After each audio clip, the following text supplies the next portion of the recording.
시청자 여러분 안녕하십니까? 저는 조선족 돌봄센터 운영위원 지명광이라고 합니다. 조선족 돌봄센터를 개설하고 나서 저희 조선족 돌봄TV 첫 방송을 진행하게 되는데요. 특별한 만큼 또 특별한 게스트를 모시고 인터뷰를 진행하도록 하겠습니다. 바로 조선족 동포분들을 위해서 상당히 많은 봉사와 희생하셨던 조선족 동포분들의 어버이라고 불리시고도 전 세계에 없으시는 서경석 목사님을 초대했습니다.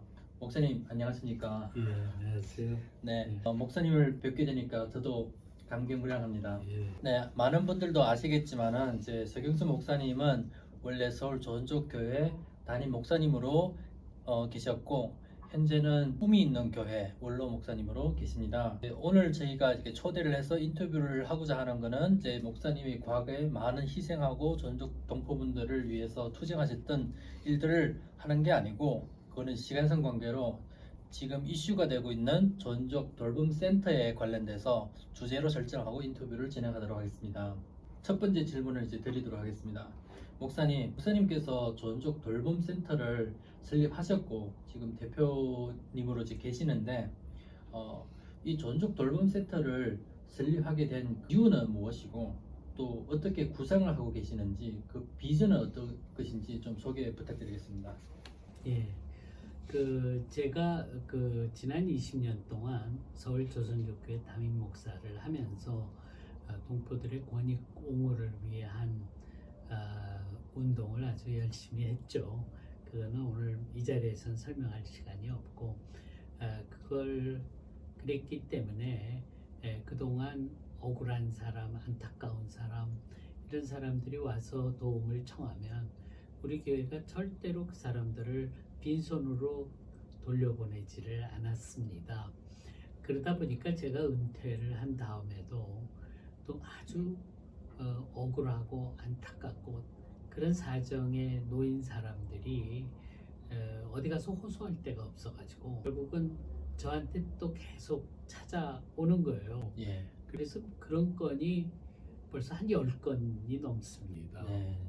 그렇게 되니까 이제 저는 그 문제를 해결하기 위해서 또 법무부 출입국도 찾아가고 뭐 인천도 찾아가고 양주도 찾아가고 사방으로 출입국 사무소 찾아가서 호소도 하고 하는 일들을 했습니다. 그런데 이게 옛날하고 다른 거예요. 옛날에는 이를테면 비자가 무슨 여행 비자라든지 혹은 비자가 만료되었는데 암에 걸렸다. 그러면은 의료보험이 꼭 있어야 되거든요. 그렇지 않으면 항암 치료를 받을 수가 없습니다. 너무 돈이 많이 들어서. 그런 경우에 법무부가 그럴 때는 이 비자를 변경을 해서 인도적 조치를 해줬거든요. 네. 그래서 항암 치료도 받을 수 있게 해줬습니다. 그런데 지금 출입국 정책본부가 그걸 안 하는 거예요. 이제부터는 방침이 바뀌었다 그러면서 안 하는데 안 하는 때 구실이 뭐냐면 의료보험 제도가 외국인에 의해서 외국인이 자꾸 거기에 올라타 가지고 의료보험 제도를 훼손한다. 네. 그래서 그거에 대해서 우리가 엄격하게 대처해야 되겠다. 그래서 못하겠다는 거예요. 근데 사실은 그렇게 예를 들면 여행 비자 상황에서 그 암에 걸리고 그런 사람 몇 명밖에 안 됩니다. 그 몇 명 도와준다 그래가지고 의료보험제도 망가지는 건 절대 아니거든요. 뿐만 아니라 우리 동포들한테는 모두에게 전부 의료보험을 갖다가 강요를 해가지고 본인의 선택사항이 아니고 그렇게 의무적으로 해서 돈도 많이 받거든요. 그래서 그게 지금 동포들한테는 불만사항이거든요. 그러니까 오히려 그렇게 동포들에게 보험을 많이 받으면 이런 일은 얼마든지 당연히 해줘야 하는데도 불구하고 그걸 악착같이 못하겠다는 거예요. 그러니까 제가 그것 때문에 법무부에 가서 기자회견도 하고 뭐 국회 앞에서도 기자회견을 하고 그다음에는 사회 원로들 50명의 서명을 받아가지고 그걸 조선일보 5단 광고에다가 발표도 하고 뭐 별별 일을 다 했는데도 끝내 자기네들은 못하겠다는 거예요. 이게 전부 방침이라는 거예요. 네. 그래서 제가 맨 마지막에는 어떻게 했냐면 특별히 그 김영진 씨라는 분은 너무 한심한 게 이 사람은 자기가 잘못해가지고 불법 체류자가 된 게 아니라 정부가 아주 잘못해가지고 이 사람은 자기 그 비자 받기 위해서 결혼증을 제출을 했는데 결혼증이 가짜라는 거예요. 아니 자기 아내하고 33년을 살고 지금 아들이 있고 딸이 있고 다 그런데도 불구하고 결혼이 가짜라 그러면 그게 말이 됩니까? 그러니까 이분들이 그냥 너무 한심하니까 법원에다가 이제 제소를 했죠. 대법원 판결이 또 기가 막힙니다. 판결이 어떻게 나왔냐면 결혼은 진짜인데 결혼증은 가짜다. 이 세상에 그런 법이 어디 있습니까? 정말 아주 개새끼 대법관들입니다. 아니 결혼이 진짜면은 그럼 무조건 결혼증도 진짜인 거지. 그게 왜 그런 일이 발생을 했냐면요. 예. 우리나라 대법원이요. 무조건 조선족 동포하고 출입국하고 송사가 붙으면 무조건 출입국 편입니다. 네. 공정과 정의를 대변하는 대법원이 아닙니다. 그럴 때는 우리가 힘을 합쳐서 목소리를 내고 규탄을 해야 됩니다. 우리가 규탄을 안 하니까 엉터리 판결을 하고 그래가지고 이 김영진 씨가 완전히 추방당할 위기에 놓였는데 거기 보호소에서 그만 림프암이 걸려가지고 예. 그래서 일시 해제를 받아가지고 그다음에 항암 치료를 받게 됐는데 이게 의료보험이 있어야 되거든요. 그러니까 의료보험이 없어가지고 이제 여태까지 7번이나 항암 치료를 받았는데 끝내 여기서 그냥 죽을 수밖에 없으니까 저한테 매달리는 거죠. 그냥 아무리 이렇게 노력을 해도 안 되니까 제가 그래서 어느 수 없이 금년 2월 4일에는 본부 앞에 그 고객 안내센터에서 제가 무기한 단식에 들어갔죠. 이 사람들의 왜 법무부 출입국이 동포에 대한 인도적 처우를 왜 안 하는 거냐? 이게 절대로 우리 국민의 뜻이 아니다. 그러고서는 했죠. 근데 거기가 밤엔 너무 춥더라고요. 그래서 참 고생했습니다. 그런데 그거에 대해서 국민의힘의 주호영 원내대표가 도와주고 또 더불어민주당의 이용선 국회의원이 도와주고 또 출입국정책본부장을 지낸 석동현 변호사가 도와주고 그렇게 해가지고 결국은 2월 7일 날 출입국정책본부가 이 문제를 해결하겠다. 제가 호소하는 거를 다 받아들이겠다. 그렇게 돼가지고 그 문제가 해결이 됐습니다. 네. 그래서 김영진 씨뿐만 아니라 저에게 호소를 해온 많은 사안들이 전부 해결이 돼가지고 동포들 문제를 이제 풀 수가 있었는데 그러고 나서 제가 참 느낀 점이 많았습니다. 지금은 제가 이렇게 그나마 아직 그 여력이 있어서 싸우고 할 수가 있지만은 내가 이제 도저히 그걸 할 수가 없는 상황이 되면 동포들이 정말 너무 힘이 없는데 너무 안타깝다. 그래서 이렇게 되면 안 되기 때문에 동포들이 스스로 뭉쳐야 된다. 뭉쳐가지고 서로 도우면서 문제를 해결해야 된다. 안타까운 사람 아무도 돌보는 사람이 없으면 돌보는 일을 동포들이 우리가 해야 된다. 그거죠. 제가 김영진 씨 문제를 해결하기 위해서 동포 사회도 많이 호소를 했습니다. 찾아가서 얘기도 하고. 동포 사회단체랑 네, 언론사랑 사회단체도 그렇고 언론도 그렇고. 근데 사회단체도 언론도 아무 관심이 없는 거예요. 동포들의 안타까운 사정에 힘을 모으겠다는 생각이 없더라고요. 그래서 이거야말로 참 큰일이로구나. 그래서 나라도 나서서 조선족 돌봄센터를 만듭시다 하는 얘기를 해야 된다고 생각했죠. 다행히 지금까지 우리 회원이 된 사람이 907명입니다. 회원이 907명까지 된 거는 그것도 아주 큰 성과라고 생각합니다. 그렇게 되면은 앞으로 이 숫자가 충분히 3,000명, 4,000명이 될 수 있고요. 또 그러고 나면은 또 10,000명, 4, 5만 명까지 저는 될 수 있다고 생각합니다. 그렇게 세력이 좀 모아지면 법무부 출입국이 절대로 우리를 소홀히 보지 않을 겁니다. 무조건 냉담하게, 예? 당연히 도와줘야 될 걸 안 도와주고 그런 일은 이제 못하지 않겠느냐. 그래서 우리 동포들이 자기 실력을 키워야 된다. 힘을 모아야 된다. 그렇게 하면은 정부도 또 여당도 야당도 그 숫자를 의식해서 그 신경을 쓰지 않을 수 없을 것이다. 그렇게 돼야만 된다고 생각을 해서 이번에 조선족 돌봄센터를 만들게 되었고요. 저는 이 숫자가 나중에는 한 3, 4만 명까지 되도록 그렇게 만들어야 된다고 생각을 합니다. 그리고 이 돌봄센터가 해야 할 일은 지금 우리 동포들이 살아가는 삶의 현실이 굉장히 척박합니다. 우선 동포들은 중국 정부하고 척을 지는 일은 절대로 할 생각이 없죠. 왜냐하면 그런 일이 있으면 또 중국 정부가 뭐 조사가 나온다든지 이렇게 해가지고 중국에 자기 자식이 살고 있으면 거기도 방문하고 또 부모도 방문하고 이렇게 해야 되는데 자유왕래를 해야 되는데 예, 그거를 못하게 되면은 안 된다. 그래서 그 생각은 우리 동포들이 철저합니다. 또 그건 마땅하다고 생각합니다. 그런데 또 그러다 보니까 한국 사람들은 어떻게 생각하냐면 동포들은 대한민국 편이 아니다. 이렇게 생각을 합니다. 그래가지고 중국 정부의 대변자다. 이렇게 생각을 합니다.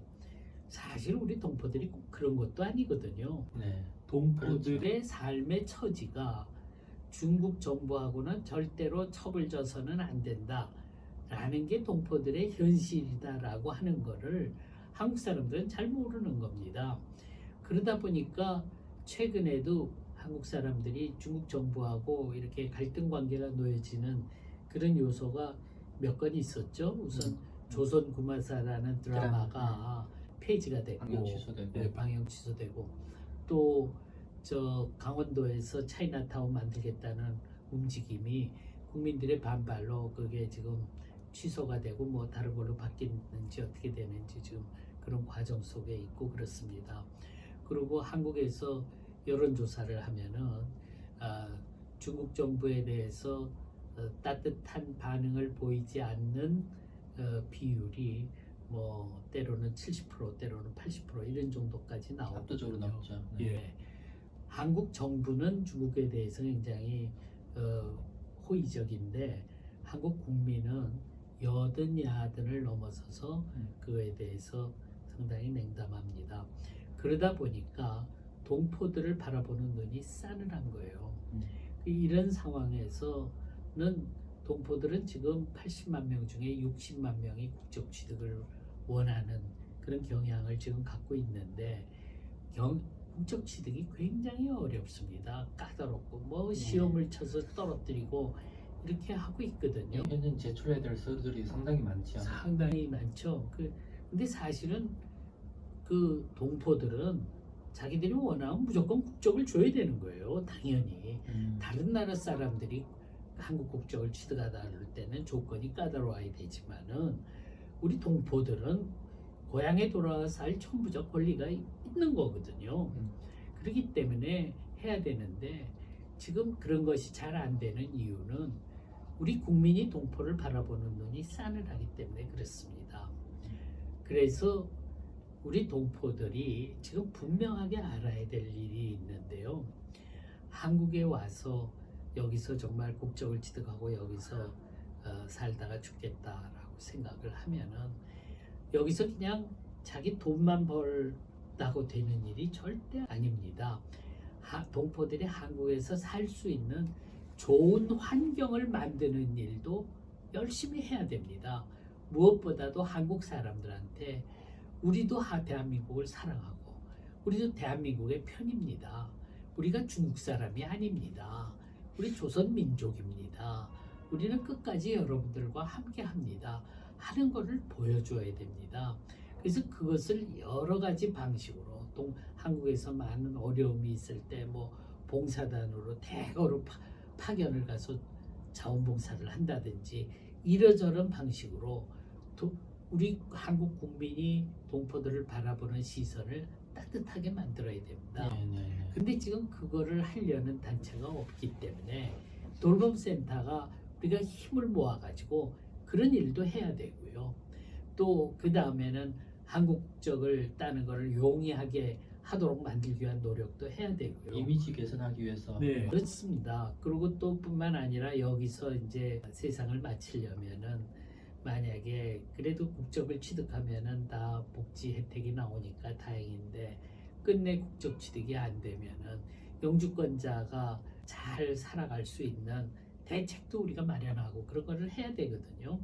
그런 걸 위해서 지금 조선족 돌봄센터가 꼭 필요하다. 그래서 저희가 지금 이 일을 내가 그래도 힘이 있을 때 이 일을 동포들에게 호소하고 이 단체가 큰 힘을 가질 수 있도록 그렇게 만드는 일을 해야 되겠다 해가지고 지금 열심히 하고 있습니다. 네, 감사합니다. 듣고 보니 조선족 돌봄센터라는 거는 그냥 순간적으로 나온 그런 발상이 아니고 정말로 그 하나하나 이제 어려웠던 그런 사연들이 있었고 그런 사연들로 인해서 정말로 그 필요성이 있는 거고 또 하나는 조선족 동포분들이 한국에서 좀 정상적으로 좀 이제 보다 나은 환경에서 살아갈 수 있는 그런 여건을 만들려고 하면은 그래도 이제 뭐 개인 플레이가 아니고 한국에도 이제 기여할 수 있는 이런 공동체라는 것도 이제 보여주는 이미지 작업도 이제 해야 되겠고 또 전족분들도 서로 돌보고 서로 교류도 하면서 하는 이제 커뮤니티도 좀 만들어야 되는 필요성이 이제 있다고 보는데 근데 질문이 하나 있습니다. 그 조선족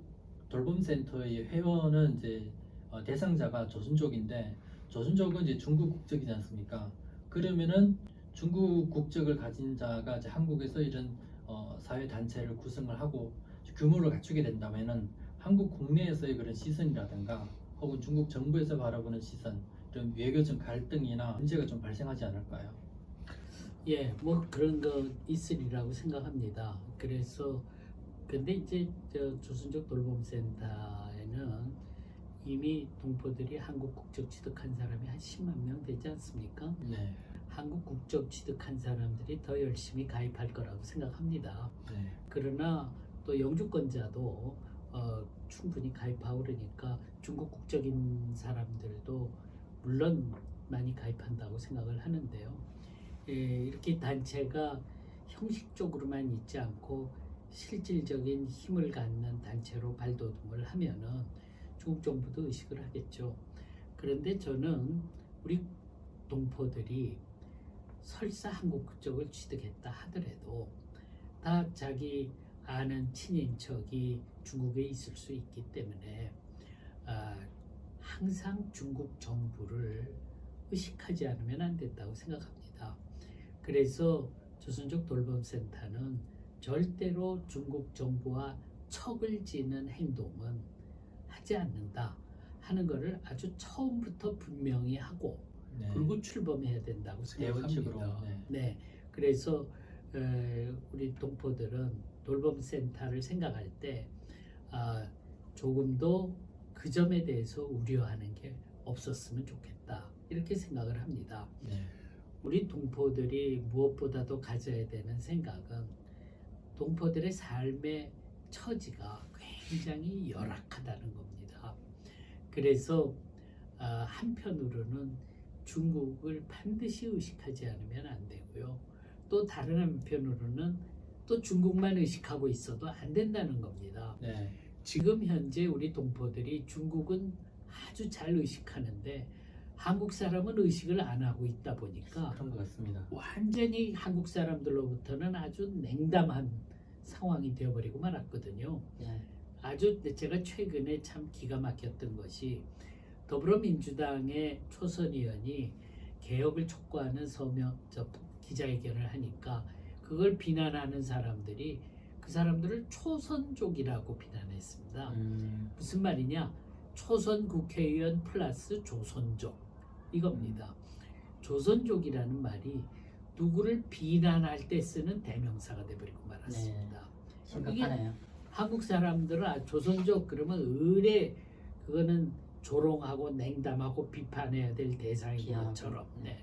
그래가지고는 한 번은 어느 기자가 저한테 전화해서 왜 한국 사람들이 조선족을 그렇게 비하하고 조롱하고 비판하고 그럽니까? 그 이유를 좀 설명해 달라. 그런 얘기까지 저한테 네. 하는 사람이 있었습니다. 그래서 우리 동포들은 이렇게 가면은 안 됐다는 겁니다.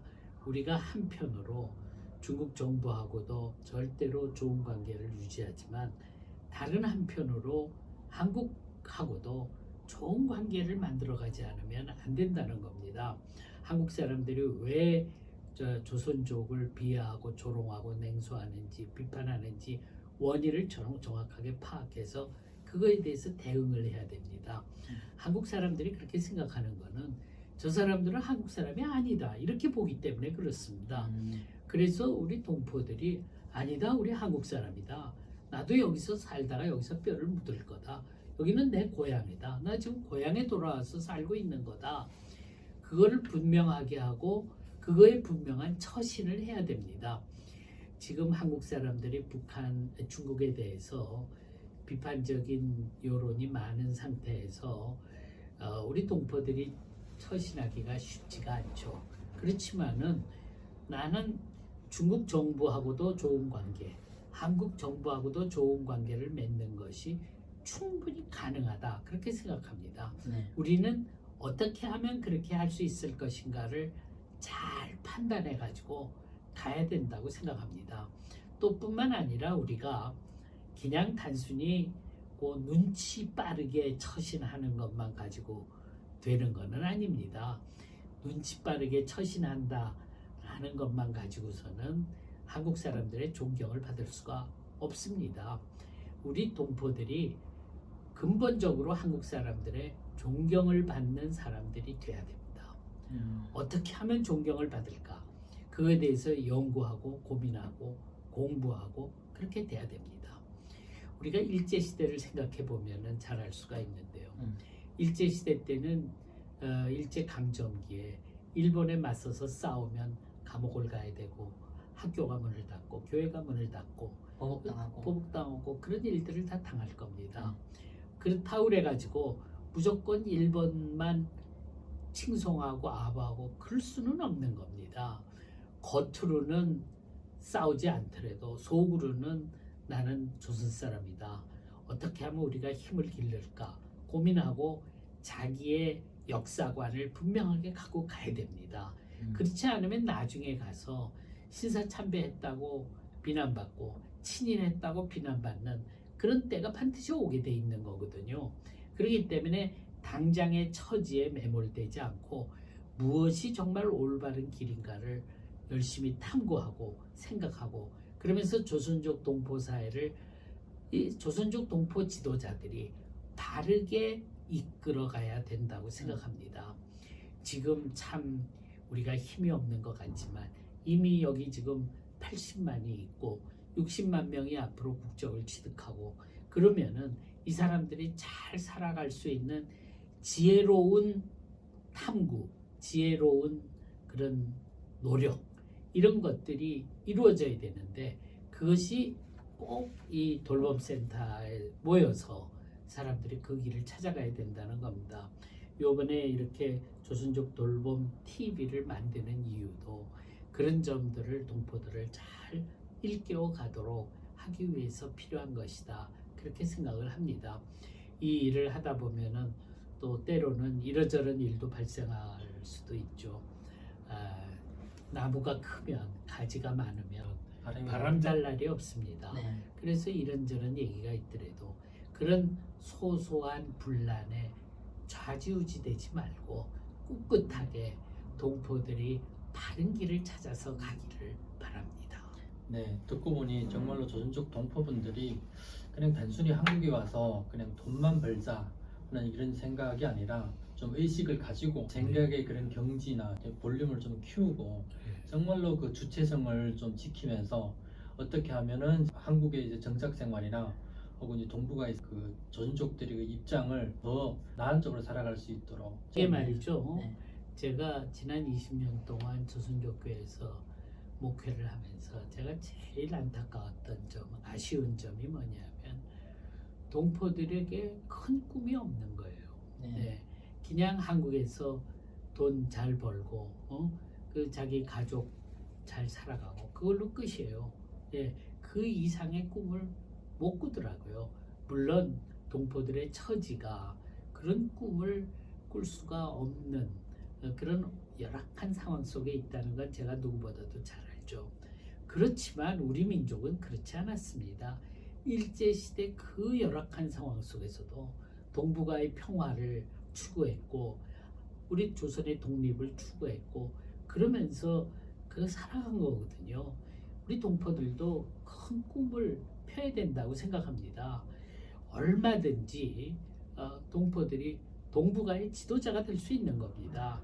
중국에서도 살아보고 한국에서도 살아보면 거기서 큰 지도자가 얼마든지 나올 수 있는 거거든요.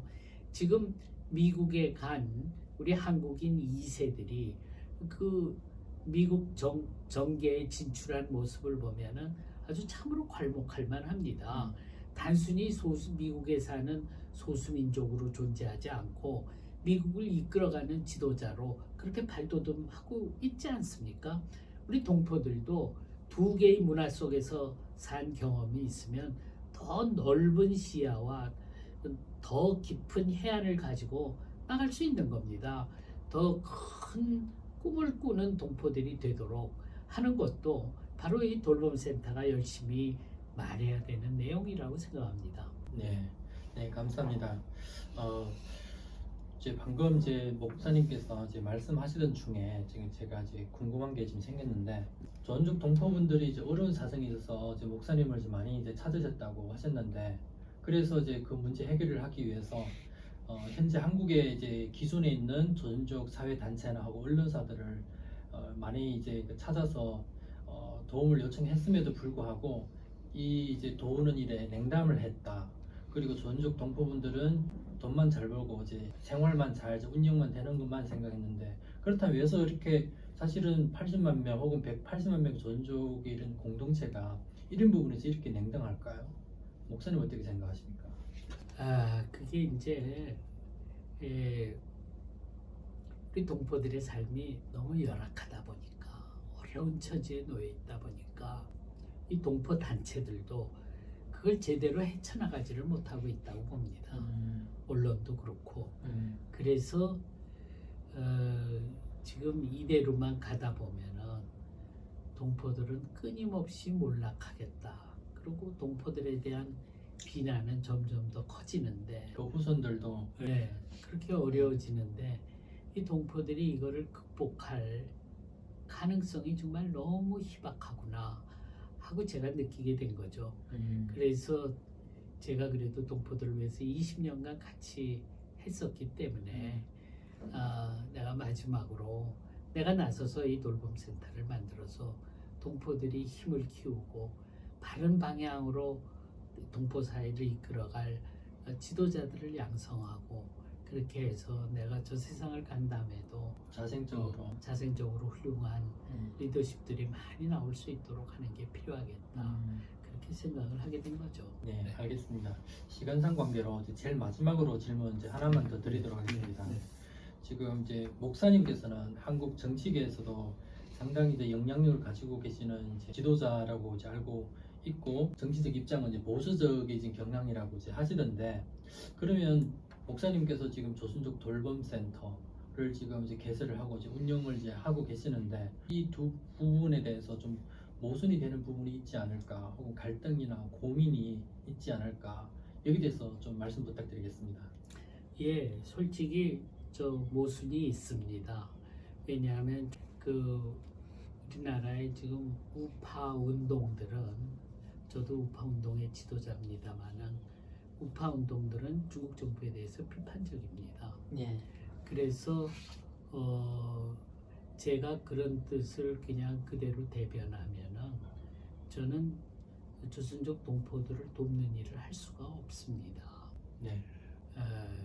근데요, 우리 한국 교회를 보면은 큰 교회 목사님들이 다 속으로는 자기가 갖고 있는 입장이 있습니다. 그렇지만은 자기 교회 안에 우파도 있고 좌파도 있고 하기 때문에 그 목사님은 자기 입장을 말하지를 못합니다.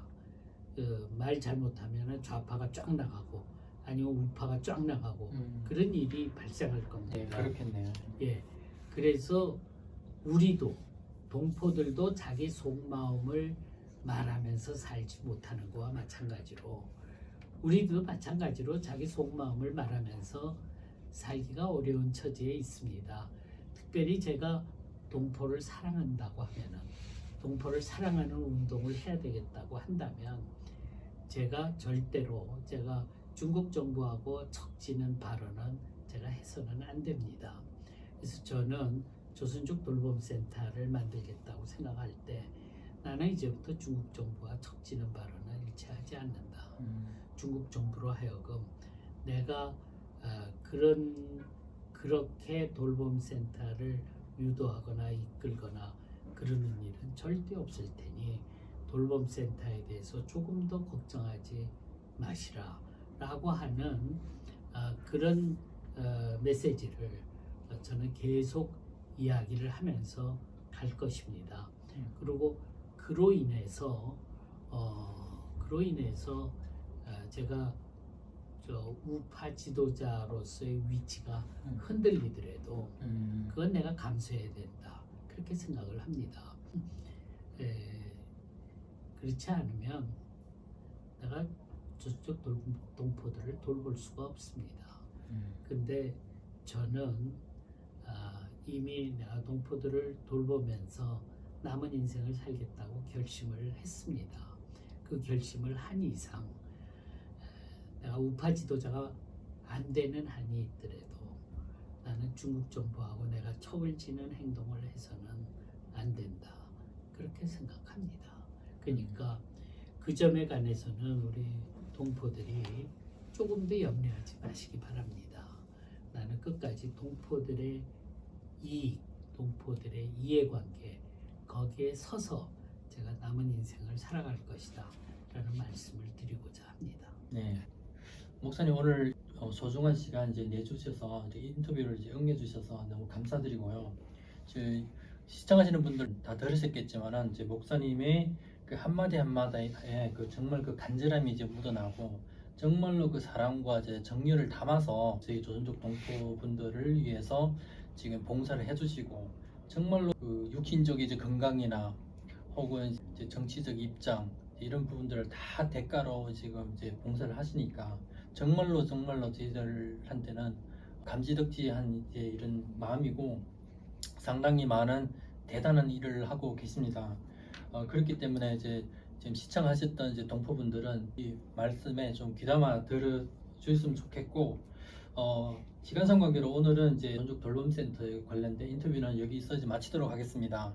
이제 다음 시간에는 이제 목사님께서 서울 조선족 교회 재임하셨을 때 조선족 동포분들이 그 권위를 위해서 그 투쟁하셨던 그 일들을 우리 한번 인터뷰하는 시간을 갖도록 하겠습니다. 마지막으로 시청해 주셨던 분들 잊지 마시고 이제 구독과 좋아요 좀 눌러주시고 그리고 제가 꼭 부탁드리고 싶은 거는 돌봄센터에 꼭 회원으로 들어와 주시기 바랍니다. 그리고 이 동영상을 사람들한테 자꾸 뿌려가지고 주위에 많은 사람들이 돌봄센터에 회원으로 들어오도록 이 돌봄센터가 그야말로 우리 동포들이 꼭 키워야 될 단체다라는 것을 꼭 명심해 주시기를 부탁드립니다. 네. 그래서 이제 조선족 돌봄센터 이제 회원으로 가입을 하시기 원하시는 분들은 방송 이제 보시고 아래 가입 링크도 저희가 추가할 테니 이제 가지서 가입 신청해 주시면 되겠습니다. 그러면 오늘 인터뷰는 여기서 마치도록 하겠습니다. 목사님 감사합니다. 수고했습니다.